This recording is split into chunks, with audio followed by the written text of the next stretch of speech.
하나님이 오늘 우리에게 주시는 일용할 양식 말씀은 이사야서 3장 1-15절입니다. 말씀의 제목은 여호와께서 장로들과 고관들을 신문하러 오시리니 입니다.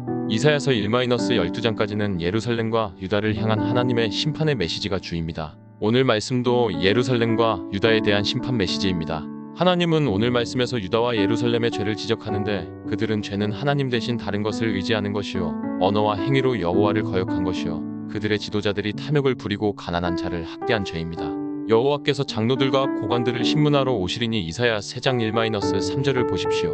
일보라 주 만군의 여호와께서 예루살렘과 유다가 의뢰하며 의지하는 것을 제하여 버리시되 곧 그가 의지하는 모든 양식과 그가 의지하는 모든 물과의 용사와 전사와 재판관과 선지자와 복술자와 장로와 50부장과 귀인과 모사와 정교한 장인과 능란한 요술자를 그리하실 것이며 주 만군의 여호와는 천지를 통치하시는 하나님입니다. 이 천지를 통치하는 하나님은 예루살렘과 유다가 의뢰하며 의지하는 것을 없애버립니다.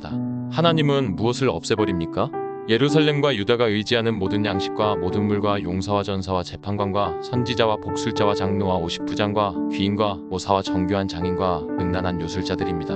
하나님은 유다와 예루살렘을 심판하시는데 그 이유는 첫째, 그들이 하나님이 아니라 하나님의 주신 것들을 의지했기 때문입니다. 그래서 하나님은 하나님의 주신 것들을 없앨 것입니다. 하나님은 이런 것들을 유다와 예루살렘에 주었는데 그들이 이제 이런 것들을 의지하고 하나님을 의지하지 않기에 하나님은 매우 섭섭했습니다. 하나님은 유다가 아버지 대신 하나님을 의지해 살길 원했습니다. 그래서 하나님은 하나님 없이도 잘 살 수 있는 그들에게 그들이 의지하는 것을 제거합니다. 하나님은 우리에게 많은 것을 주셨지만 우리는 우리가 가진 것을 의지하지 않고 이 모든 것을 주신 하나님을 의지해야 합니다. 우리가 가진 것은 다 하나님의 주신 것입니다. 우리가 지금 여기 존재한다면 하나님의 존재하게 하셨기 때문입니다. 그러므로 우리는 우리가 가진 물질과 경험과 지식, 체력과 지력, 영역 이런 것들이 아니라 이것들을 주신 하나님을 의지해 살아야 합니다. 우리는 우리에게 모든 것을 주신 하나님께 이렇게 고백합니다. 우리의 힘이 되신 여호와여, 우리가 주님을 사랑합니다. 주님만이 우리의 반석이요 피난처시며 의지할 분입니다. 우리가 갖고 있는 체력과 돈과 경험이 아니라 하나님 아버지, 우리에게 이 모든 것을 하나님 아버지만을 의지합니다. 오늘 하루도 우리가 매 순간마다 우리가 가진 재능이나 우리가 가진 상황과 조건을 의지하지 않고 이 모든 것을 주신 하나님을 의지하여 살아가겠습니다. 오늘 우리는 이런 믿음의 고백을 하나님께 드립니다. 하나님이 유다를 심판할 때 또 어떻게 그들을 심판합니까? 하나님은 정상적인 사회체계를 거꾸로 만들어버립니다. 이사야서 3장 45절을 보십시오. 4. 그가 또 소년들을 그들의 고관으로 삼으시며 아이들이 그들을 다스리게 하시리니 5. 백성이 서로 학대하며 각기 이웃을 잔해하며 아이가 노인에게 비천한 자가 존귀한 자에게 교만할 것이며 하나님은 소년들로 고관을 삼으고 아이들로 통치자를 삼으십니다. 또한 이사야서 3장 12절을 보십시오. 12. 내 백성을 학대하는 자는 아이여 다스리는 자는 여자들이라 내 백성이여 내 인도자들이 너를 유혹하여 내가 다닐 길을 어지럽히느니라. 아이가 지도자가 되어 백성을 학대하게 하겠다 하고 아이가 다스리게 될 것이라 합니다. 아이가 다스리는 세상은 끔찍합니다. 어린 아이들은 어른들의 가르침을 받아야 하는데 아이들이 다스리던 세상은 재앙입니다. 중국 문화혁명 당시 청소년인 홍위병이 사회를 쥐고 흔들 때 사회가 크게 망하고 말았습니다. 캄보디아 폴포트 치하에서 킬링필드를 일으킨 주역들은 거의 10대들이었다고 들었습니다. 세상에는 어른과 아이가 있는데 아이들이 어른들을 다스리는 것은 하나님이 주시는 심판입니다. 그런 뒤집힌 세상에서는 백성은 서로 학대하며 각기 이웃을 잔해하며 아이가 노인에게 비천한 자가 존귀한 자에게 교만할 것입니다. 아이가 노인에게 교만하고 비천한 자가 존귀한 자에게 교만한 세상은 하나님의 심판을 받은 세상입니다.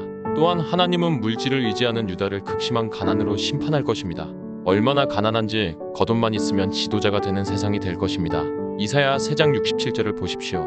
6. 혹시 사람이 자기 아버지 집에서 자기의 형제를 붙잡고 말하기를 내게는 겉옷이 있으니 너는 우리의 통치자가 되어 이 폐허를 내 손아래에 두라 할 것이면 7. 그날에 그가 소리를 높여 이르기를 나는 고치는 자가 되지 아니하겠노라 내 집에는 양식도 없고 의복도 없으니 너희는 나를 백성의 통치자로 삼지 말라 하리라. 둘째, 하나님이 유다와 예루살렘에 심판하는 이유는 언어와 행위가 여호와를 거역했기 때문입니다. 하나님의 유다와 예루살렘을 심판하심은 그들이 하나님보다 다른 것을 의지했기 때문입니다. 그리고 하나님은 예루살렘과 유다를 심판하는 이유를 다시 말합니다. 이사야서 3장 8-12절을 보십시오. 8. 예루살렘이 멸망하였고 유다가 엎드러졌음은 그들의 언어와 행위가 여호와를 거역하여 그의 영광의 눈을 범하였음이라 주 소놈 스타그스. Judah is falling. There was indeed war against the Lord, defying his glorious presence. 9. 그들의 안색이 불리하게 증거하며 그들의 죄를 말해주고 숨기지 못함이 소돔과 같으니 그들의 영혼에 화가 있을진저 그들이 재앙을 자취하였도다. 10. 너희는 의인에게 복이 있으리라 말하라. 그들은 그들의 행위의 열매를 먹을 것이며 11. 악인에게는 화가 있으리니 이는 그의 손으로 행한 대로 그가 보응을 받을 것임이니라. 유다와 예루살렘이 심판받는 이유는 그들의 언어와 행위가 여호와를 거역하여 그의 영광의 눈을 범했기 때문입니다. 이스라엘은 언어와 행실로 하나님을 거역했습니다. 그리고 영광의 눈을 범했다는 것은 하나님의 영광스러운 임재 glorious presence를 범했단 말입니다. 이스라엘은 여호와를 거역하는 말을 했고 그 행실로 여호와를 거역했습니다. 이런 언어와 행실을 통해 그들은 하나님의 임재를 더럽혔으며 그러므로 그들은 자기 행위대로 심판을 받아야 했습니다. 하나님은 모든 사람과 민족을 그 행위대로 심판합니다. 하나님의 진노가 하늘로부터 내려오는 이유는 사람들의 모든 말과 행실이 여호와를 거역하기 때문입니다. 죄는 대상이 없는 것이 아닙니다. 모든 죄의 대상은 하나님입니다. 사람이 짓는 모든 죄는 여호와를 거역하여 짓는 것입니다. 그리고 사람의 죄는 여호와의 영광스러운 눈, 여호와의 영광스러운 임재를 범하게 됩니다. 특히 그리스도인들은 성령님이 거주하시는 성령의 전이 되었기 때문에 사람의 모든 죄는 성령님을 모독하는 죄가 됩니다. 그러므로 그리스도인들은 죄는 어떤 모양이든지 버리고 성령님을 순종하는 사람들이 되어야 합니다. 셋째, 유다와 예루살렘이 심판받는 이유는 탐욕을 부리고 가난한 자들을 학대했기 때문입니다. 유다와 예루살렘의 죄는 하나님 외에 다른 것을 의지하는 죄, 여호와의 영광을 범하는 죄, 그리고 지도자들의 가난한 자들을 학대하는 죄였습니다. 이사야 3장 13-15절을 보십시오. 13. 여호와께서 변론하러 일어나시며 백성들을 심판하려고 서시도다. 14. 여호와께서 자기 백성의 장로들과 고관들을 심문하러 오시리니 포도원을 삼킨 자는 너희이며 가난한 자에게서 탈취한 물건이 너희의 집에 있도다. 15. 어찌하여 너희가 내 백성을 짓밟으며 가난한 자의 얼굴에 맷돌질하느냐. 주 만군의 여호와 내가 말하였느니라 하시도다. 하나님은 장로들과 고관들의 죄를 지적하며 포도원을 삼킨 자는 너희며 가난한 자에게서 탈취한 물건이 너희의 집에 있다 합니다. 장로들과 고관들은 가난한 자를 학대하고 탈취하며 그들은 노블리스 오블리제를 행하지 않았습니다. 하나님은 어찌하여 너희가 내 백성을 짓밟으며 가난한 자의 얼굴에 맷돌질하느냐 말합니다. 하나님은 백성을 짓밟으며 가난한 자를 학대하는 고관과 장로들의 죄를 인해 유다와 예루살렘을 심판합니다. 유다와 예루살렘이 심판받는 원인은 하나님이 아니라 자신이 가진 것을 의지했고 행위와 말이 여호와를 거역하고 여호와의 임재를 더럽혔기 때문입니다. 그리고 그들의 고관과 장로들이 노블리스 오블리제를 실천하지 않고 가난한 자들을 학대하고 탈취했기 때문입니다. 이것은 이사야 당시 유다와 예루살렘에만 해당하는 것은 아닙니다. 오늘날 우리에게도 해당합니다. 오늘 우리는 우리가 가진 것이 아니라 하나님을 의지하는 사람들이 되길 바랍니다. 우리의 행위와 말이 여호와께 순종하는 행위와 말이 되길 바랍니다. 우리는 탐심을 부리지 않고 가난한 자들을 돕길 바랍니다. 아멘 할렐루야.